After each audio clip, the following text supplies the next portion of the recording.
panas ya? Iya, panas sekali. Panas sekali. Tunggu sebentar ya.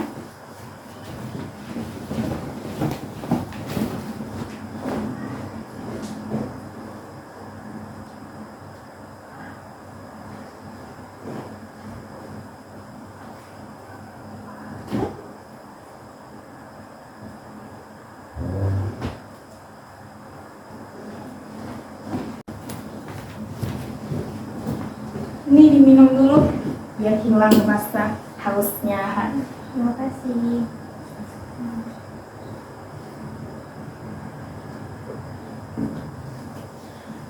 Oh ya, kesini tadi naik apa? Naik Honda. Honda sendiri. Iya. Belum, masih panas ya, panas sekali cuacanya hari ini ya. Iya, panas sekali. Sedangkan kemarin hujan ya, jadi cuacanya nggak konsisten. Iya. Oh iya, di sini tinggalnya sama siapa? Sendiri atau gimana? Sama keluarga kebetulan. Keluarga. Berarti memang asli orang sini. Iya. Asli orang sini ya. Tinggalnya di mana? Di Darussalam. Oh, di Darussalam. Ya, daerah mana ya? Di daerah Tanjung Selamat. Oh, Tanjung Selamat. Dekat sama kampus. Oh, dekat sama kampus. Oh, iya, iya, iya. Kuliahnya di mana? Kebetulan di Uncia. Oh, di Indonesia. Sekarang lagi semester berapa? Semester 6. Oh, semester 6. Oh, iya, iya, iya. Jadi, sebelum kita lanjut di dalam ya, sebaiknya kita perkenalan dulu. Jadi, namanya siapa? Boleh kasih tahu? Nama saya tuh Sejati Ulia. Mungkin kakak panggil aja Ulia. Oh, iya. Iya, Ulia. Jadi, perkenalkan, saya Maria Ulfa. Saya lulusan dari Bimbingan Konseling Islam Bina dan Miri. Jadi saya di sini sebagai konselor dan si Ulia tadi kan, Ulia sebagai kliennya. Jadi Ulia bisa manggil saya kakak, mbak, atau senyaman Ulia aja, kakak, siapa aja, mbak, boleh ya. Oke. Jadi Ulia kesini, Ulia tahu tempat ini dari mana? Sempat tanya-tanya juga sih sama kawan, terus ada juga dapat info dari medsos. Oh, berarti lewat medsos ya tahunya di sini ya. Tahu nggak ini tempat apa? Ini tempat konselor ya? Konselor kan? Konselor atau konseling? Konseling. Konseling ya. Konselor rasanya. Iya. Oke. Di sini adalah tempat konseling. Tahu nggak konseling itu apa? Kuliah udah pernah dengar kak konseling itu apa atau gimana? Dengar-dengar sih udah pernah, cuman nggak tahu yang konseling itu kayak mana. Oh, konseling itu berarti nggak tahu yang mana. Jadi konseling itu adalah proses pemberi bantuan kepada seorang klien dari seorang profesional. Jadi dia harus dari orang profesional. Jadi tujuan dari konseling ini tahu nggak pak? Untuk membantu klien gitu ya. Oh untuk iya, mencari benar solusi sekali, masalah. benar sekali. Jadi tujuan konseling ini adalah membantu untuk menyelesaikan masalah si Ulia misalnya gitu. Jadi Ulia bisa menceritakan, meluapkan apapun itu di sini. Jadi di sini mempunyai asas kerahasiaan di mana kami sudah berjanji tidak akan mengumbar masalah klien ke luar sana. Jadi di sini terjamin kerahasiaannya dan saya harap Ulia terbuka dalam menyampaikan masalah Ulia dengan sukarela tanpa paksaan seperti itu. Sudah paham Ulia? Paham kak. Nah, jadi gimana nih Ulia? Kenapa bisa sampai datang di sini nih? Apa yang mau Ulia ceritakan? Jadi sebenarnya Ulia datang ke sini pengen cerita nih, pengen lapin apa yang Ulia rasain sama ini. Mungkin ceritanya udah pernah Ulia ceritain ke kawan-kawan dekat aja, cuman karena udah ngerasa kayak butuh konseling dari seorang profesional, jadi Ulia kesini. Jadi sebenarnya Ulia punya trauma masa kecil lah sebenarnya. Jadi pas kecil itu Ulia tuh pernah dilecehin sama anggota keluarga gitu. Cuman ya anggota keluarga, tapi udah nggak bisa bilang ke siapa, intinya siapa itu pelakunya, bukan yang dekat sih, bukan keluarga inti, cuman dia kayak Om lah kita bisa bilang. Berarti Om. adik. Anaknya adik nenek. Oh, anaknya. Ya, kan lumayan gak terlalu dekat kali lah kan. Tapi pas kecil itu ya diwadahin gitu sama beliau. Dan sampai sekarang beliau gak ada rasa bersalah untuk meminta maaf kepada Ulia. Dan juga lama-kelamaan Ulia juga kayak ya udahlah gitu kan, walaupun kadang-kadang suka ke trigger gitu. Misalnya kayak kalau misalnya lagi capek kadang keingat gitu kan. Jadi ya gitu. Terus sempatnya juga pas bulan puasa tahun lalu sempat jadi korban ini begal Di jalan. begal payudara di jalan. Oh iya. Ya gitu ya. Jadi gimana tuh? Jadi itu ceritanya pas sahur kan, cari sahur di jalan sama kawan berdua. Terus pas pulangnya kebetulan kan pas sahur subuh tuh kan sepi kan jalan. Terus pulangnya tuh ke kos kawan, enggak ke rumah.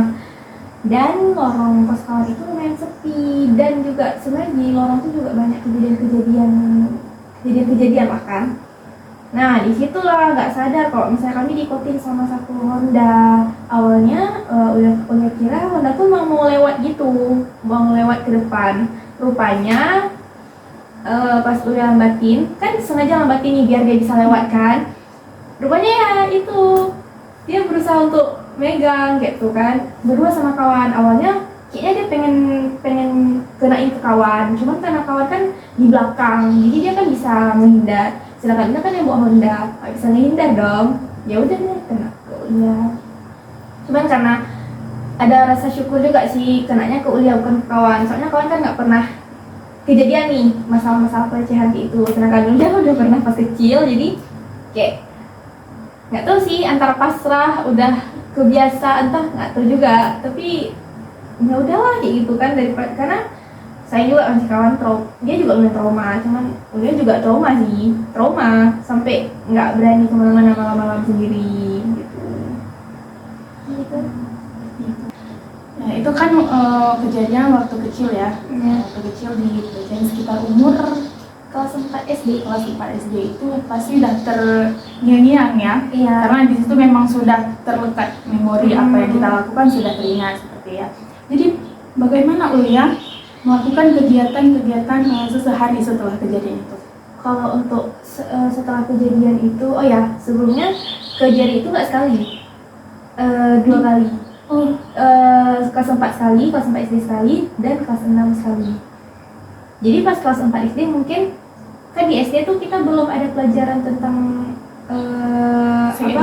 sex education, abis itu tentang reproduksi. Itu pas kelas 4 SD ya, itu kan belum terlalu yang kayak mana gitu kan. Jadi di Ulia nggak terlalu yang ada rasa aneh di badan, cuman nggak, karena anak-anak gitu, dunianya masih main-main, masih nggak kepikir apa-apa. Awal pas setelah kejadian mungkin agak lemas gitu badan, energi terkuras, terus takut gitu kan, karena dia udah sentuh hal-hal yang sensitif dari badan dia. Cuman ya udah kayak gitu, karena anak kecil jadi masih main-main, nggak terlalu peduli gitu kan. Tapi di kelas 6 nih yang memang sadar, karena kan udah dapat pelajaran tentang reproduksi ya, dasar-dasar lah kan. Jadi di situ yang sadar kayak, oh berarti selama ini yang kemarin-kemarin itu dia ngelecehin Ulia gitu. Terus pas kelas 6 itu lah yang lumayan lumayan kerasa kayak itu. Cuman nggak bisa bilang apa-apa karena itu mestinya di rumah sendiri loh kejadiannya, di rumah sendiri dalam kamar ya, itulah pokoknya. Cuman nggak yang parah, tapi bisa dibilang ya melecehkan kayak gitu. Dan sampai sekarang keluarga nggak ada yang tahu. Kenapa Ulia nggak menceritakan ke keluarga? Apa karena ada rasa takut atau gimana? Takut sih, bukan takut kayak mana, bukan takut menyampaikan, takut ini hubungan keluarga rusak, karena lumayan hubungan antara keluarga dia sama keluarga kami itu dekat kali gitu kan. Jadi kalau misalnya Ulias bilang di umur yang sekarang, mungkin ya udah nggak usah gitu. emang udah keputusan Ulia sendiri yang nggak mau ceritain ke keluarga. Tapi untuk kawan-kawan rata-rata udah pada tahu sih, kawan dekat gitu kan. Dan pertama kali speak up tentang hal itu di semester 3 atau semester 4. Itu baru lihat ceritain ke kawan-kawan, karena selama kejadian itu emang nggak ada satupun yang tahu. Dari SD, SMP, SMA itu nggak ada yang tahu kalau Uli pernah direcehin sama dia kayak gitu. Berarti dari kelas 6 ya, itu maksudnya udah mulai ada rasanya gitu. pas kelas 6. Kelas 6. Berarti kuliah mendam semua itu sampai Ya, sekarang. ya Gitu. Tapi sekarang kalau misalnya orang tanyain, misalnya kayak butuh, kayak kemarin ada yang butuh responden terkait siapa yang pernah dilecehin gitu kan, lihat ceritain kayak gitu. Karena untuk sekarang sih udah mulai damai sama kejadian itu, walaupun dia belum minta maaf sama dia, tapi kayak ya udahlah gitu, udah lewat pun. Bukan kita memaafkan, sebenarnya nggak memaafin juga dia, cuman kayak udahlah berdamai sama diri sendiri gitu. Tapi kadang gitu kalau misalnya ada kejadian-kejadian yang berhubungan dengan pelecehan atau apa, itu kadang ke-trigger kayak gitu, kayak terpancing. Jadi ada satu waktu yang memang dia tuh nggak bisa ngapa-ngapain ya setelah kejadian. Misalnya kayak kalau misalnya kita dengar ada korban pelecehan gitu kan, itu di kamar diam gitu, main HP, yang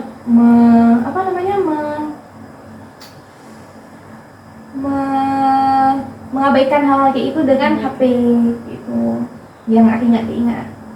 Jadi Ulia ketika terjadinya sesuatu misalnya di luar ya, ketika mendengar ada pelecehan atau apa, itu pasti teringat. Ya. Cuma Ulia melakukan kegiatan positif untuk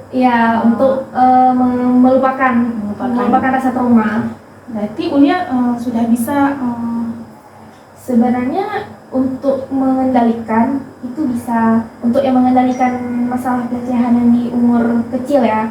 Tapi kalau untuk masalah yang pernah kena begal payudara tuh, itu kadang malam sih, kayak kan lewat lorong-lorong kecil, jalan-jalan kecil di malam hari, itu kalau sendiri pasti gemetar, nggak berani. Jadi gitu, itu sih paling yang belum bisa dikendaliin, masih ada rasa was-was. Rasa was-was ya. Berarti untuk pelecehan tersebut Ulia bisa kendaliin nih. Untuk sekarang udah bisa kendaliin. Tapi untuk yang begal tadi belum.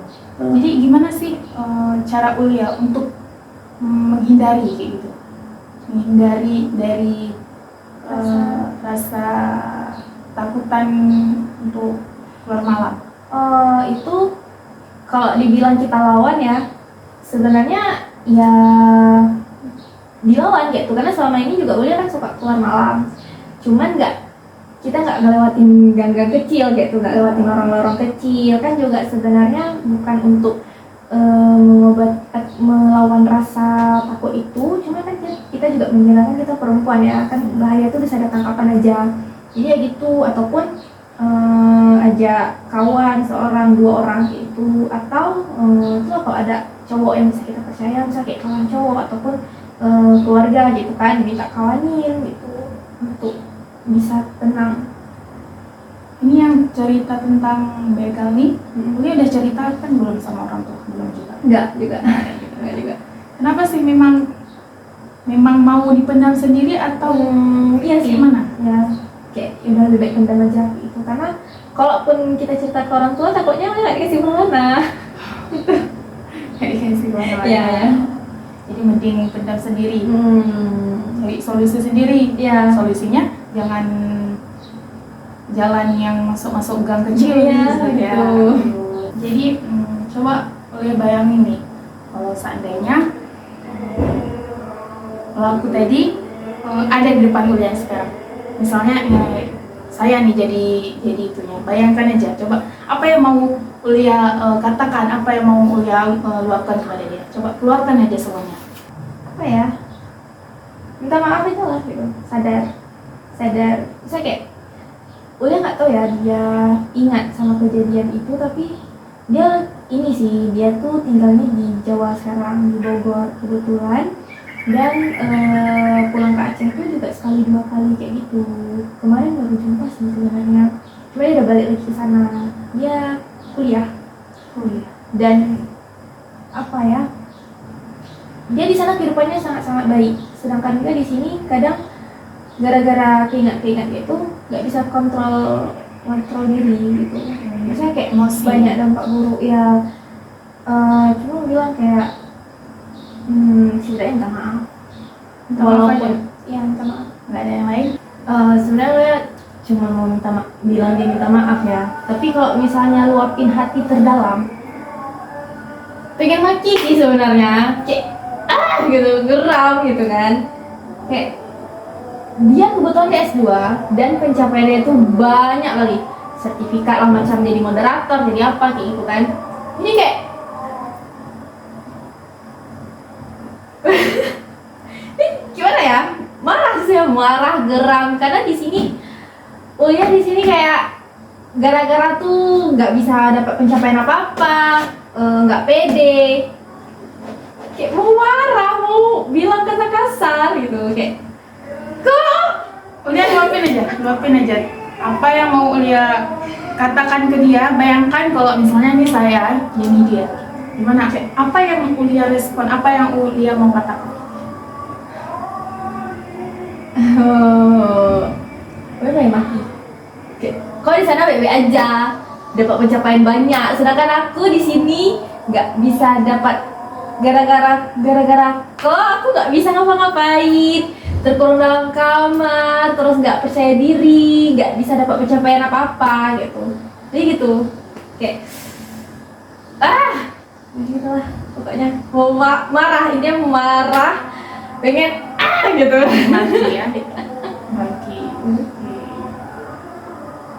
Ya itu Udah lega? udah lega. Misalnya nih Ulia jadi yang tukar peran lagi nih, jadi si cowok tadi. Apa yang mau Ulia bilangkan? Kan tadi Ulia sudah menyampaikan kalau misalnya minta maaf aja. Ini tukar peran, misalnya Kalau lo jadi pelakunya, apa ya? Aku pelaku nggak tahu juga sih kalau pelaku gimana. Kalau bisa pelakunya sadar diri ya minta maaf, sama menebus kesalahan gitu. Apa ya? Mengabulkan apa yang si itu pengen gitu.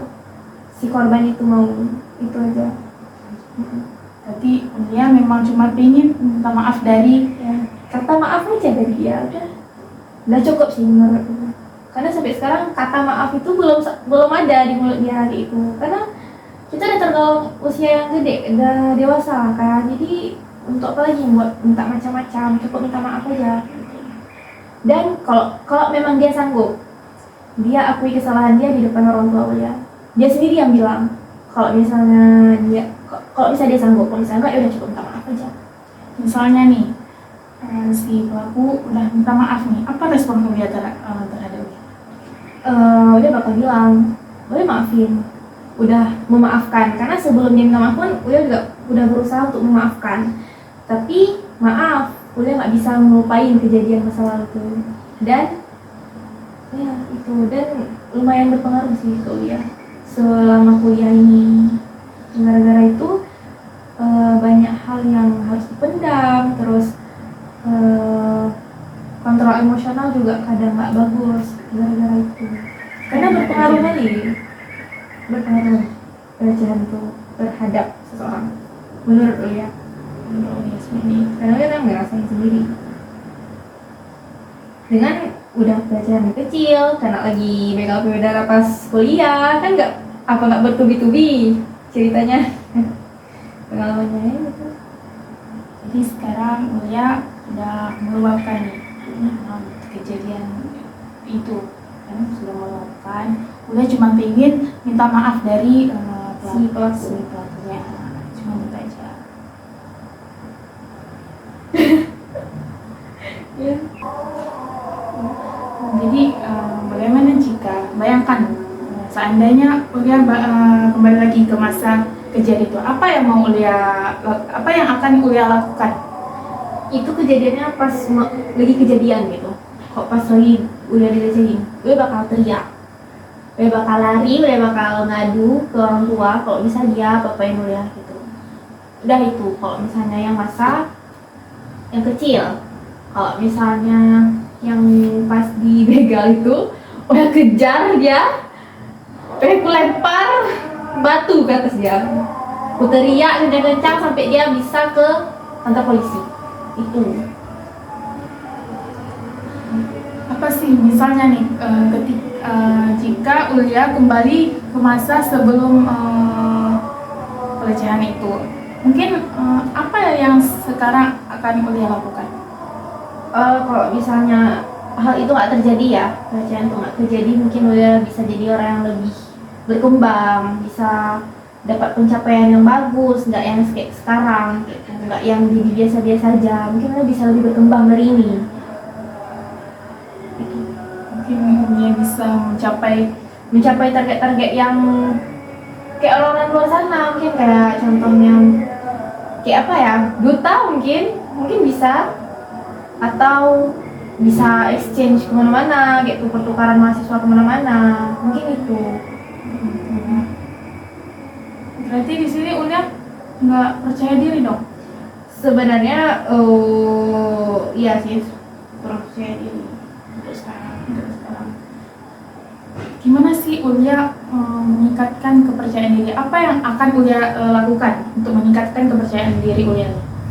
Untuk sekarang lagi berusaha untuk berdamai dulu sama diri sendiri, sama masa lalu. Terus apa ya, berusaha untuk meningkatkan kepercayaan diri itu ya mulai bergaul dengan orang-orang, terus masuk ke organisasi-organisasi, ikut acara-acara, bisa ikut panitiaan atau apa gitu untuk bisa percaya diri lagi. Berarti Ulia nih berusaha untuk meningkatkan kepercayaan diri seperti itu ya. Oke. Mungkin gimana sih perasaan Ulia setelah melakukan proses konseling ini? Apakah masih ada kendala atau bagaimana, atau sudah bereda sedikit atau bagaimana? Alhamdulillah udah lega karena udah bisa ceritain ke kakak ini gitu kan, udah luapin juga apa yang Ulia rasain kayak selama ini yang Ulia pendam gitu, jadi ya lega kali. Mungkin setelah Ulia sudah merasakan lega sesi kita pada hari ini, mungkin kita akan berjumpa 2 minggu setelah ini untuk melihat apakah ada perubahan dari perasaan Ulia seperti itu. Ini terima kasih kepada Ulia yang telah mempercayakan kepada kami untuk menceritakan masalah diri Ulia nih dengan sukarela, terbuka. Terima kasih Ulia. Ya, makasih Kak atas semua saran-sarannya juga, udah lega ceritain